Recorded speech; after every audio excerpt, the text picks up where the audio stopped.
I'm attempting to create a new world record. The longest time in which one has written a short story every day. Why am I doing this? Don't ask me.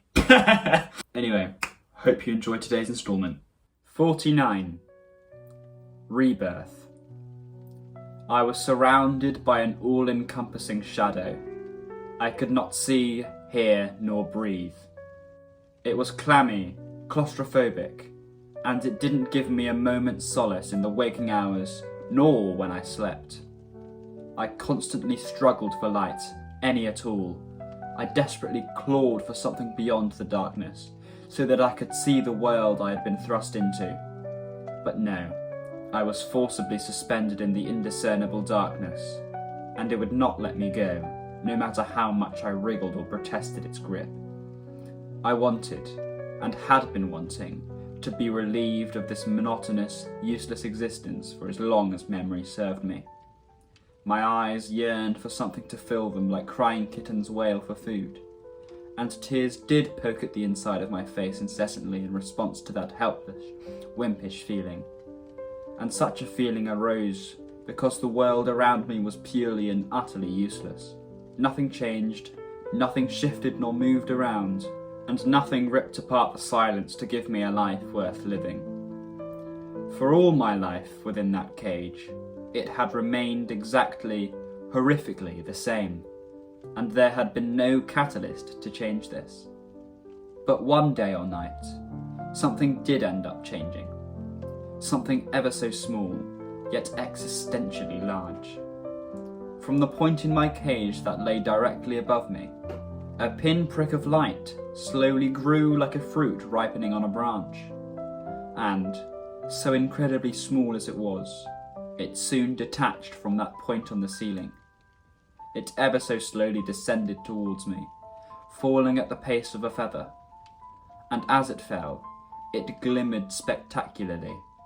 It was the purest, fullest white I could ever imagine. And within that pure light, therein lay hints of other colours, reds, pinks, oranges, flashing in and out of existence as the small orb grew closer and closer. I reached out for it, too weary and numb to think too much of it in the moment. I did so by loosely dragging my arm upwards into the air and extending my forefinger like I was inviting a butterfly to perch upon it.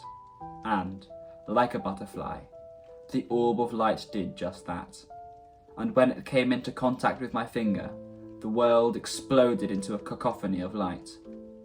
My eyes were brutally assaulted by what felt like an entire universe of light, burning my retina and attacking my pale skin. It was painful, shocking, and the world had grown from that small, black enclosure to something infinitely larger, infinitely more difficult to comprehend.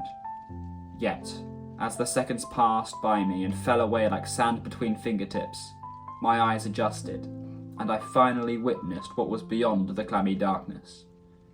A pale sphere of light hung in the night sky, ever so far away.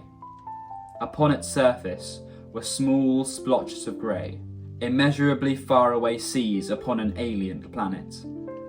It was beautiful, it was brilliant, and the light it cast on my face thawed me out of my cocoon of cold, solemn darkness, enlightening me to the full scope of the universe I had not been privy to. I lay upon a petal, a white-pink surface, surrounded on all sides by petals of a similar composition. They all spread outwards from the centre of the massive flower, blooming, prospering, reaching into the night. I had been trapped by an unbud lotus flower, but now it was free. Now I was free, and the scope of the world was fully opened up to my light-starved eyes. And within that rebirth, within the embrace of the budding lotus flower, the frown of discontent that had racked me for the entirety of this life melted off my face.